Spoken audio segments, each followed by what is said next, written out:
শাশুড়িকে মা না বললে কি গুনাহ হবে? মহিলাদের নামাজরত অবস্থায় যদি আজান হয় তাহলে কি নামাজ পড়া চালু রাখা যাবে? গোসলখানা ও টয়লেট একসাথে থাকলে ওযু করলে হবে কিনা? নতুন করে বসবাস করার আগে মিলাদ পড়ানো জায়েজ কিনা? বাথরুমে কাপড় কাচার সময় বিসমিল্লাহ বলা যাবে কিনা? গর্ভকালীন কোন আমল করলে নরমাল ডেলিভারি হবে? আমি আমার মৃত পিতার নামে যাই সদকা করি তার সওয়াব কি আমিও পাবো? গোসলের পরে ভেজা চুল গামছা দিয়ে বেঁধে নামাজ আদায় করলে কি নামাজ হবে? আমি একজনের কাছে শুনেছি এরকম করলে নামাজ হবে না, বিষয়ে কিছু বলেন। চেইনওয়ালা ঘড়ি পরে নামাজ পড়া কি নাজায়েজ? জানালে উপকৃত হব। স্বামীর হুকুম ছাড়া বাবার বাড়ি যাওয়া যাবে কিনা? নিকট আত্মীয় যারা সুদ খায় তাদের বাড়িতে বেড়াতে যাওয়া যাবে এবং খাওয়া দাওয়া করা যাবে। শ্বশুরের হাত পা টিপে দেওয়া পুত্রবধূর জন্য জায়েজ আছে কিনা? আমি এবং আমার স্বামী আবেগের বশবর্তী হয়ে মাসিক অবস্থা মিলিত হয়েছি, এর জন্য আমরা লজ্জিত। এই অবস্থায় যদি আল্লাহ সন্তান দান করেন তাহলে কি তা হারাম হবে? জুমার দিন মহিলারা কয়টা বাজে জোহরের নামাজ পড়তে পারবে?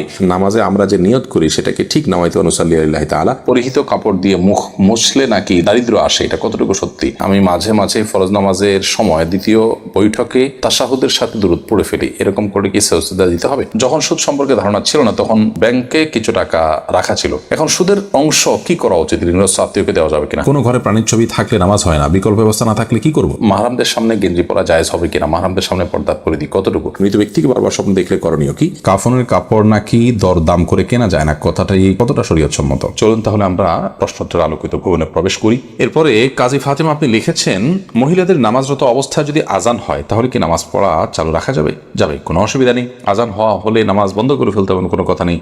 আপনি নামাজ পড়ছেন, ইতিমধ্যে আজান শুরু হয়ে গেছে, আজান মুয়াজ্জিন সাহেব দিতে থাকুক, এদিকে আপনার নামাজ আপনি কন্টিনিউ করতে থাকেন, কোনো সমস্যা নেই।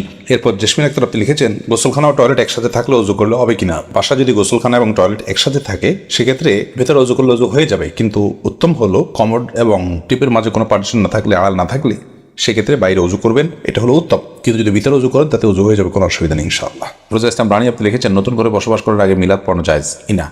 নতুন ঘরে বসবাস করার আগে কোনো মিলাদ পড়াবেন না, এবং কোনো নির্দেশ কোনো হাদিস আমাদেরকে দেয়নি।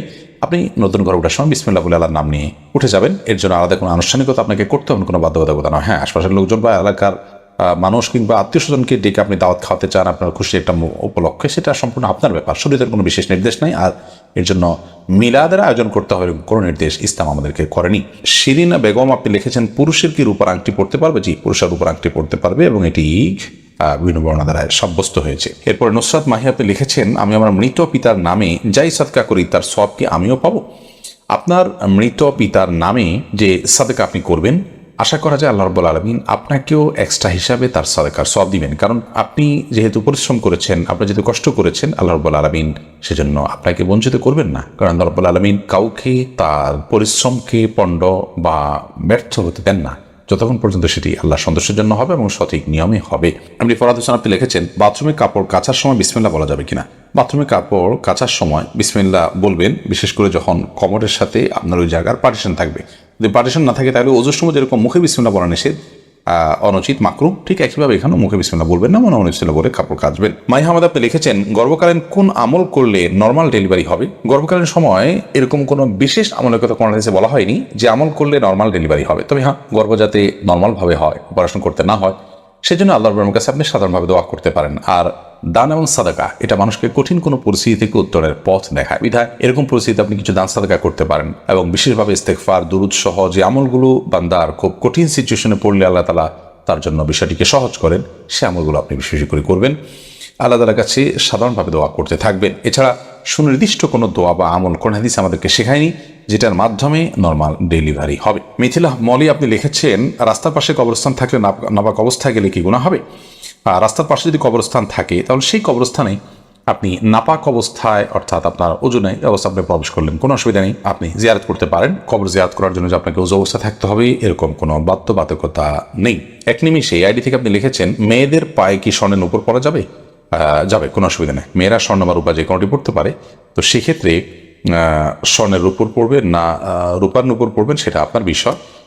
স্বর্ণ এবং রূপা এটা শরীরের কোনো অঙ্গ প্রত্যঙ্গে পড়তে নিষেধ, এমন কোনো কথা নেই। বিধায় মেয়েরা মাথায়, হাতে, কানে যেরকম স্বর্ণ পড়তে পারেন, ঠিক এইভাবে পায়ে নূপুর হিসাবে স্বর্ণ ব্যবহার করতে পারেন, কোনো অসুবিধা নেই। জারিফা জান্নাত আপনি দেখেছেন, গোসলের পরে ভেজা চুল গামছা দিয়ে বেঁধে নামাজ আদায় করলে কি নামাজ হবে? আমি একজনের কাছে শুনেছি এরকম করলে নামাজ হবে না, বিষয়ে কিছু বলেন। না, এরকম করে নামাজ হবে না এমন কোনো কথা নেই। আপনি একজন নারী হিসেবে আপনার পুরো শরীর আপনাকে ঢেকে নামাজ পড়তে হবে, শুধুমাত্র মুখমণ্ডল এবং দুই হাতের কবজি আপনি খোলা রাখবেন। এর বাইরে অন্য কোনো শর্ত নেই, আপনি গামছা দিয়ে ঢাকেন বা গামছা দিয়ে বেঁধে তার উপর দিয়ে অন্য একটা কাপড় দিয়ে ঢাকেন, কোনো অসুবিধা নেই। আইরিন সুলতানা মাহি আপনি লিখেছেন টেপে অজু করলে নিচে বালতি থাকে, ফলে অজুর পানি বালতিতে পড়ে, সে পানি কি টয়লেটের কমোডে ঢালা যাবে? ঢালা যাবে, কোনো অসুবিধা নেই, বরং ঢালাটাই উত্তম। বিশেষ করে কমোড পরিষ্কারের জন্য, টয়লেট পরিষ্কারের জন্য, বা কোনো গাছ ইত্যাদি থাকলে সেগুলোর গোড়ায় পানি দেওয়ার জন্য, যে কোনো কাজে আমরা এই পানিটা ব্যবহার করাই উচিত। কারণ অজুর যে পানিটা, এই ব্যবহৃত পানিটা এটা অন্য কাজে লাগানোটা কোরআন হাদিসের দৃষ্টিকোণ থেকে কোনো নিষিদ্ধ কিছু নয়, এটা নাপাক নয়। আর এটা আমরা হয়তো এটার মাধ্যমে পবিত্রতা অর্জন করতে পারবো না, কিন্তু অন্য যে কোনো কাজে আমরা ব্যবহার করতে পারবো। ধরুন কমোড পরিষ্কার করা কিংবা বাথরুমের ভেতরের অংশ পরিষ্কার করার জন্য পানি ঢালতে পারি, কোনো অসুবিধা নেই, কারণ এই পানিটা নাপাক নয়। কাজল আইডি থেকে আপনি লিখেছেন উজু করার পরে কি আয়নায় মুখ দেখলে উজু ভেঙে যাবে? না, কোনো অসুবিধা নেই, উজু ভাঙবে না। সৈয়দ আবু হায়দার আপনি লিখেছেন চেইনওয়ালা ঘড়ি পরে নামাজ পড়া কি নাজায়েজ? জানালে উপকৃত হব। না, চেইনওয়ালা ঘড়ি পরে নামাজ পড়লে যেটা নাজায়েজ হবে এমন কোনো কথা নেই। আমির হামজা আপনি ইউটিউব চ্যানেলে আমাদের প্রশ্ন করেছেন, আমার মেয়ের পেটে থাকা অবস্থায় মুখে একটি দাঁত উঠেছে, এটি কোনো ভালো লক্ষণ নাকি খারাপ লক্ষণ? সন্তান গর্ভে থাকা অবস্থায় যদি মুখে দাঁত উঠে সেটা কোনো খারাপ বা ভালো লক্ষণ নয়। এটার ডাক্তারি কোনো ব্যাখ্যা আছে কিনা সে ব্যাখ্যা আপনি জানার চেষ্টা করবেন। এর বাইরে এটাকে অন্তত কুলক্ষণ মনে করার কোনো সুযোগ নেই, কারণ ইসলাম আসলে কোনো কুলক্ষণে বিশ্বাস করে না। এরপরে মার্জিয়া শেলি আপনি লিখেছেন নিকট আত্মীয় যারা সুদ খায় তাদের বাড়িতে বেড়াতে যাওয়া যাবে এবং খাওয়া দাওয়া করা যাবে। নিকটাত্মীয় যারা সুদের সাথে জড়িত তারা তো হারামের সাথে লিপ্ত, আল্লাহ তাআলা মাফ করুন। এই সুদের সাথে জড়িত হলে, হারামের সাথে যদি লিপ্ত থাকে, তাদের উপার্জন শুধুই হারাম হয়, তাহলে সেক্ষেত্রে তাদের বাড়িতে যেতে পারেন, কিন্তু তাদের খাওয়া দাওয়াটাকে কৌশল আপনি অ্যাভয়েড করবেন। আর যদি তাদের অন্য হালাল উপার্জন থাকে তাহলে সেক্ষেত্রে হালাল উপার্জনের পরিমাণ বেশি থাকলে আপনি সেখানে খেতে পারেন। আর যদি হারাম উপার্জন পরিমাণ বেশি থাকে, হালাল উপার্জন পরিমাণ কম থাকে, তাহলে খাবেন না। আর যদি তিনি সুনির্দিষ্ট করে হালাল উপার্জন থেকেই দিয়েছেন আপনি জানেন, তাহলে সেক্ষেত্রে সেটা অবশ্যই খেতে পারেন। সাবির ইয়াসমিন জানাত আপনি লিখেছেন স্বামীর হুকুম ছাড়া বাবার বাড়ি যাওয়া যাবে কিনা? আপনি যেহেতু স্বামীর সংসারে থাকেন, অতএব তার সুবিধা অসুবিধা, তার প্রয়োজন ইত্যাদি বিষয় থাকতে পারে, সেই কারণে তাকে আপনি বলে যাবেন। কিন্তু স্বামী আপনাকে আপনার বাবার বাড়ি যাওয়া থেকে বঞ্চিত করে রাখবেন, যেতে দিবেন না, আটকে রাখবেন এবং তার খেয়াল খুশি মতো সে আপনাকে আপনার বাবা মার সাথে সাক্ষাৎ করা থেকে বিরত রাখবেন, সে অধিকার কিন্তু তার নাই। সেটা যদি তিনি করেন তাহলে তিনি অন্যায় করছেন। তবে হ্যাঁ, অবশ্যই আপনি চেইন অফ কমান্ড, একটি ফ্যামিলির পারস্পরিক যে বোঝাপড়া, সেটা যেন ভালো তার জন্য আপনি বলে যাবেন। এবং এই বলে যাওয়ার মধ্যে ভদ্রতা, এই বলে যাওয়ার মধ্যে নিজেদের বোঝাপড়া যে আছে সেটির প্রমাণ হয়। বিধায় এটাকে দোষণীয় মনে করা যে আমি তাহলে কি বন্দী হয়ে গেলাম, এরকমটি মনে করার কোনো কারণ নেই। শরীফ শাহরি আপনি লিখেছেন অজু ছাড়া কি জিকির করা যাবে? যাবে, জিকির করার জন্য অজু করা শর্ত নয়। এমডি আবুল কালাম আপনি লিখেছেন মহর পরিশোধের আগে স্ত্রী যদি মারা যায় তখন স্বামী কিভাবে মহর পরিশোধ করবে? তার পক্ষ থেকে দান সরকার করে দিবেন, কিন্তু উচিত হলো জীবদ্দশাতেই মহর পরিশোধ করা। আয়েশা সিদ্দিকা আপনি ইসলাম প্রশ্নদের পেজে প্রশ্ন করেছেন মহিলাদের জন্য সব জায়গায় নামাজের ব্যবস্থা থাকে না, অনেক সময় এই কারণে নামাজ কাজা হয়ে যায়, এই জন্য কি বাড়ি থেকে বের হওয়ার আগে অগ্রিম নামাজ পড়ে বের হতে পারবো? না, অগ্রিম বের নামাজ পড়ার কোনো সুযোগ নেই। নামাজ ওয়াক্ত মতো পড়তে হবে। ইন্না সলাতা কানাত আলাল মুমিনিনা কিতাবাম মাওকুতা, নিশ্চয়ই নামাজ ইমানদারদের জন্য নির্দিষ্ট সময় পড়াটা আবশ্যক করা হয়েছে, বিধায় সময় মতো আপনাকে নামাজ পড়তে হবে। বাড়ি থেকে বের হওয়ার আগে আপনাকে অগ্রিম নামাজ পড়ার কোনো সুযোগ নেই। তবে হ্যাঁ, যেখানে যাচ্ছেন সেখানে নামাজের ব্যবস্থা যদি না থাকে আপনি ব্যবস্থা করে নেবেন, প্রয়োজনে রাস্তার এক পাশে দাঁড়িয়ে যাবেন, কোনো একটা ফাঁক ফোকর আপনি দাঁড়িয়ে যাবেন, কিন্তু আপনাকে অবশ্যই নামাজ পড়তে হবে সময় মতো। এরপরে কবির হোসেন আপনি লিখেছেন শাশুড়িকে মা না বললে কি গুনাহ হবে যদি তিনি কষ্ট পান? শাশুড়িকে মা বললে তো গুনাহ হবে না, কারণ এটা তো আপনি গর্ভধারণকারী মা হিসাবে তাকে আপনি মা সম্বোধন করছেন, এটা সম্মানসূচকভাবে মা হিসাবে আপনি তাকে আখ্যায়িত করছেন। কারণ আপনি আপনার মায়ের নাম যেখানে সেখানে লিখতে হয় সেখানে শাশুড়ির নাম কোথাও লেখেন না, তার মানে আপনি তাকে আপনার গর্ভধারণকারী মা হিসাবে স্বীকৃতি দিচ্ছেন না, বিধায় তাকে মা বলাতে কোনো অসুবিধা নেই। বললে তিনি কষ্ট পান তাহলে সেক্ষেত্রে এরকম তো আর কথা নয়। যদি এরকম হয় তাহলে সেক্ষেত্রে আপনি বলবেন না। আপনি লিখেছেন প্রশ্নে শাশুড়িকে মা না বললে কি গুনাহ হবে? না বললে তো কোনো গুনাহ হবে না। আপনি প্রশ্ন করার কথা যে মা বললে কি গুনাহ হবে কিনা, না বললে তো গুনার কিছু না। শাশুড়িকে আন্টি বলেন বা অন্য কিছু বলেন, তাতে কোনো অসুবিধা নেই। সাউদা উম্মে হাবিবা আইরিন আপনি লিখেছেন জুমার দিন মহিলারা কয়টা বাজে জোহরের নামাজ পড়তে পারবে? জোহরের ওয়াক্ত হওয়ার পরেই পড়তে পারবে। মসজিদে জুমার নামাজের জামাত হওয়ার পরেই পড়তে হবে এমনটি অনেকে মনে করেন, অথচ এমনটি কোনো আবশ্যক নয়। আপনি চাইলে জুমার নামাজের আগেও, অর্থাৎ ওয়াক্ত হয়ে গেছে জোহরের 12টা 1 মিনিটে, আজকে জোহর ওয়াক্ত হয়ে গেছে, এরপর থেকে আপনি বাসায় জোহর পড়তে পারেন। নুসরাত ইমরোজ আপনি লিখেছেন পুরাতন বই খাতা কেজি ধরে স্বল্প মূল্যে বিক্রি করা যায় কিনা? জায়েজ আছে, যদি বিশেষ করে সেখানে কোরআন আয়াত না থাকে এবং সেটা অবমাননার আশঙ্কা না থাকে। এরপরে নুসরাত জাহান লিখেছেন নামাজে আমরা যে নিয়ত করি সেটাকে ঠিক নামাইতে অনুসাল্লি আল্লাহ তাআলা। নিয়ত হলো নিয়ত মানে ইচ্ছা করা।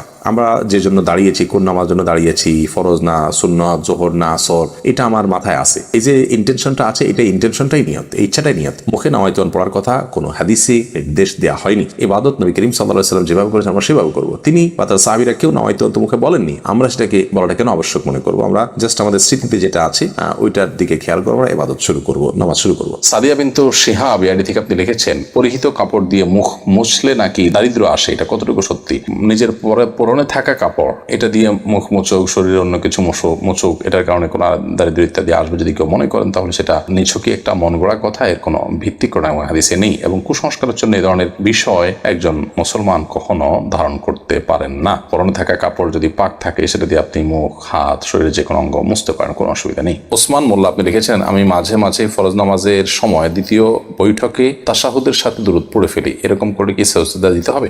হানাফি মাযহাব অনুযায়ী আল্লাহুম্মা সাল্লি আলা মুহাম্মদ পর্যন্ত পড়ে ফেললে আপনি সিজদা সাহু দিবেন, যেহেতু বিভিন্ন বর্ণায় দ্বিতীয় রাকাতে বৈঠকের পর দ্রুততার সাথে দাঁড়িয়ে যাওয়ার নির্দেশ রয়েছে। সেই নির্দেশ লঙ্ঘন হয়েছে বা বিলম্ব হয়েছে, সেজন্য আপনি সিজদায়ে সাহু দিবেন। যদিও অন্যান্য ফিকহের উলামা ইকরাম, যেমন হাম্বলি ফিকহের উলামা ইকরাম এখানে সিজদা সাহুর কথা বলেন না। সৌদি আরব প্রচলিত উলামা ইকরাম আছেন বা বর্তমান যে উলামা ইকরাম আছেন, তারা সিজদা সাহু দেওয়া লাগবে না বলেন, তবে হানাফি মাযহাব অনুযায়ী সিজদা সাহু দিতে হবে। হুমায়রা তাসনিম আপনি লিখেছেন, যখন সুদ সম্পর্কে ধারণা ছিল না, তখন ব্যাংকে কিছু টাকা রাখা ছিল। এখন সুদের অংশ কি করা উচিত? ঋণগ্রস্ত আত্মীয়কে দেওয়া যাবে কিনা? হ্যাঁ, দিতে পারেন। ঋণগ্রস্ত আত্মীয়কে ঋণ পরিশোধের জন্য ওই সুদের টাকাগুলো দান করে দিতে পারেন, এবং নিজের অজান্তে হয়ে থাকলেও আল্লাহর কাছে তওবা এবং ইস্তেগফার করবেন, আল্লাহ যেন মাফ করে দেন। ফাহমিদা মৌ আপনি লিখেছেন, আমি এবং আমার স্বামী আবেগের বশবর্তী হয়ে মাসিক অবস্থা মিলিত হয়েছি, এর জন্য আমরা লজ্জিত।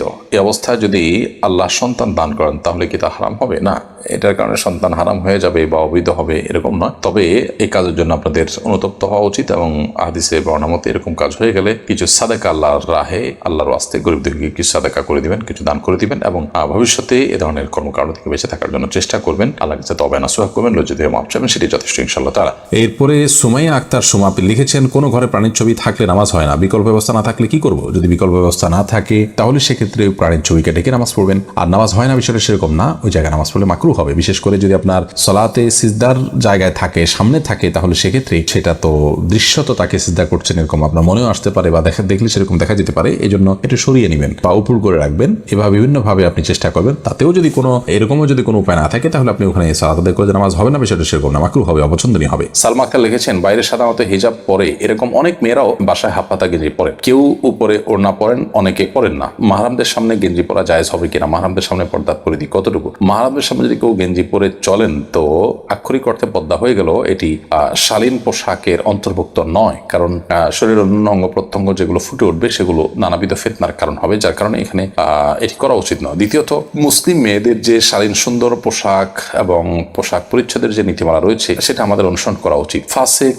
এবং কাফের মেয়েরা, তারা তাদের যে লাইফস্টাইল থাকে, সেই লাইফস্টাইল অনুসরণ, ভালো মন্দ বিচার বিশ্লেষণ ছাড়াই তাদের অনুসরণ অনুকরণ থেকে আমাদের বেঁচে থাকা দরকার। সেই জায়গা থেকে মুসলিম নারীরা একান্ত ঘরোয়া পরিবেশেও এই ধরনের পোশাক আশাক, বিশেষ করে মাহরাম ছেলে, আপনার বাবা, ভাই, তাদের সামনে পরা থেকে বিরত থাকা উচিত। আর যদি পরে না একান্তে, তাহলে সেগুলোর উপরে অন্য কোনো কাপড় চোপড় পরা উচিত। হ্যাঁ, স্বামী আছেন একান্তে বা অন্য কোনো লোক নাই, তখন তিনি পড়তে পারেন। তারপরও যে ফাসিক এবং কাফের মেয়েদের সাথে সাদৃশ্য গ্রহণ থেকে যথাসম্ভব বিরত থাকা উচিত। কারণ আমরা জানি নবী সাল্লাল্লাহু আলাইহি ওয়াসাল্লাম সেই প্রসিদ্ধ হাদিস, মান তাশাব্বাহা বিকওমিন ফাহুয়া মিনহুম, যে ব্যক্তি কোনো জাতির সাদৃশ্য গ্রহণ করে, সে তাদের অন্তর্ভুক্ত হয়। হাসান মিরান আপনি লিখেছেন, জানাজা শুরু হয়ে যাচ্ছে, ওযু করতে গেলে নামাজ শেষ হয়ে যাবে, এই মুহূর্তে ওযু না থাকলে করণীয় কি? জানাজা যদি ওযু করতে গেলে আর পাওয়া যাবে না এরকম হয়, তাহলে তায়াম্মুম করে জানাজা পড়া যাবে। আর যদি ওযু করে আপনি জানাজা পাবেন মনে হয়, তাহলে সেক্ষেত্রে ওযু করে আপনি জানাজা পড়বেন। নাজমা আক্তার সাথে আপনি লিখেছেন, মৃত ব্যক্তি বারবার স্বপ্নে দেখলে, মৃত ব্যক্তিকে বারবার স্বপ্নে দেখলে করণীয় কি? যদি মনে হয় তিনি কষ্টে আছেন, তার পক্ষ থেকে ক্ষমা প্রার্থনা করবেন, আল্লাহর কাছে ইস্তেগফার করবেন, গরিবদেরকে খাবার দিবেন, মৃত ব্যক্তির তরফ থেকে যেসব ইবাদত করা যায় সেগুলো করবেন। আর যদি এরকম কোনো কিছু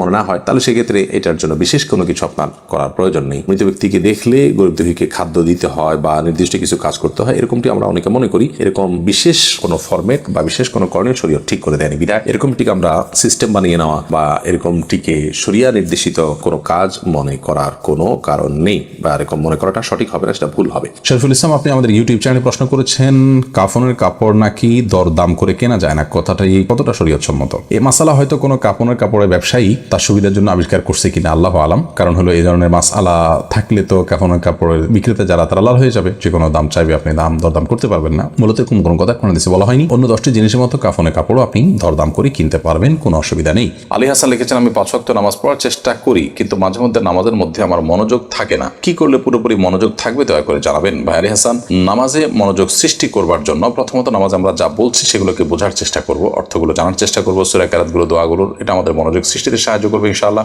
এর পাশাপাশি নামাজে আমাদের যে সূরা কেরাতগুলো পড়ে থাকি আমরা, সেগুলো অর্থ সহকারে বুঝে পড়ার পাশাপাশি ধীরে ধীরে পড়বো, এবং রুকু, সিজদা, উঠা বসা যত সময় নিয়ে যত ধীরে ধীরে আপনি করবেন তত বেশি ইনশাআল্লাহ বিদিনিল্লাহ আপনার সালাতে মনোযোগিতা সৃষ্টি হবে ইনশাআল্লাহ তাআলা। সালাতে মনোযোগ সৃষ্টি হওয়ার জন্য আর অনেকগুলো উপায় আছে। একটি আর্টিকেল আমাদের অনলাইনে এখনো আছে, নামাজে মনোযোগ সৃষ্টির 33টি উপায়। 33টি উপায়, এটি শেখ বিন বাজ রাহমাতুল্লাহ, সৌদি আরবের সাবেক গ্র্যান্ড মুফতি, তার একটা লেখার অনুবাদ আমি করেছি, সেটি আছে সোশ্যাল মিডিয়ায়, দেখে নিতে পারেন। আব্দুল্লাহ আল ইমরান আপনি লিখেছেন, টেইলার্সের দোকানে অনেক সময় কাস্টমার বাড়তি কাপড় রেখে যায় বা রয়ে যায়, তা কি করা উচিত? আব্দুল্লাহ রহমান, টেইলার্সের দোকানে কাস্টমার যে কাপড় বাড়তি রেখে যায়, সেটা যদি কাস্টমার অল্প স্বল্প হয়, সাধারণত এটা নেয় না মানুষ, ওরফটা এরকম হয়ে যায়, তাহলে সেক্ষেত্রে আপনি রেখে দেওয়াতে কোনো অসুবিধা নেই। আর যদি পরিমাণটা অনেক বড় হয়, তাহলে আপনার উচিত কাস্টমারের কাছ থেকে জানা, জিজ্ঞেস করা এবং তার দাবি না থাকলে রেখে দেওয়া, আর না হলে তাকে ফেরত দেওয়া। ফাহমিদা আফরিন ফাহমিদা আপনি লিখেছেন, শ্বশুরের হাত পা টিপে দেওয়া পুত্রবধূর জন্য জায়েজ আছে কিনা? এটা করা উচিত নয়। কারণ হলো,